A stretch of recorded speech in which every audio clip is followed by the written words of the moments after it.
औरंगजेबाच्या थडग्याच्या विरोधात हिंदू संघटनांचं आंदोलन आता तीव्र होत चाललेलं आहे। या आंदोलना विरोधात मुस्लिम एकवटलेले आहेत। तसंच मुसलमानांच्या धार्मिक भावना दुखवल्याचा आरोप होतोय।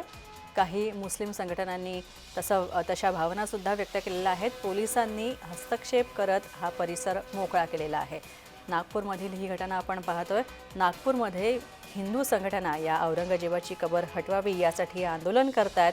विश्व हिंदू परिषद आणि बजरंग दल आंदोलन करतायत। तर या आंदोलनामुळे कुठेतरी मुस्लिम धर्मीयांच्या भावना दुखावल्या जातायत असं सुद्धा मुस्लिम बांधव म्हणतात।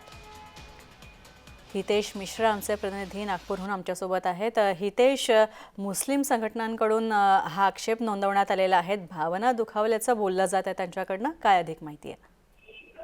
नक्कीच हा बघितलं गेलं तर आज सकाळपासून राज्य बरेच जे आहे बजरंग दल असेल किंवा विश्व हिंदू परिषद असेल या संघटनेमार्फत जे आहे औरंगजेबाबद्दलचं जे विधान आहे किंवा औरंगजेबाची जी कबर आहे ती तिथून हटवण्याकरिता जे आहे राज्यभरात आंदोलन केलं होतं। मात्र आंदोलनामध्ये नागपूरमध्ये जेव्हा आंदोलन केलं त्यावेळेस औरंगजेबाचा जो पुतळा असतो तो पुतळा काढण्यात आला। त्या पुतळ्याला हिरवी चादर होती आणि त्या चादरेवर जे काही लिहिलेलं होतं त्यामुळे मुस्लिम बांधव जे आहे नागपुराचे त्यांचे जे मन आहे ते दुखावले गेलेले आहे आणि त्यामुळे जे आहे संपूर्ण या परिसरात महाल परिसरात जिथे छत्रपती शिवाजी महाराजांचा पुतळा आहे त्या पुतळ्याच्या अवतीभोवती जो आहे हा जमाव मुस्लिम बांधवांचा जमाव जो आहे तो इथे एकत्रित आला होता आणि त्यानंतर इथे पोलीस प्रशासन जे आहे ते तैनात झालेलं आहे आणि त्यानंतर आता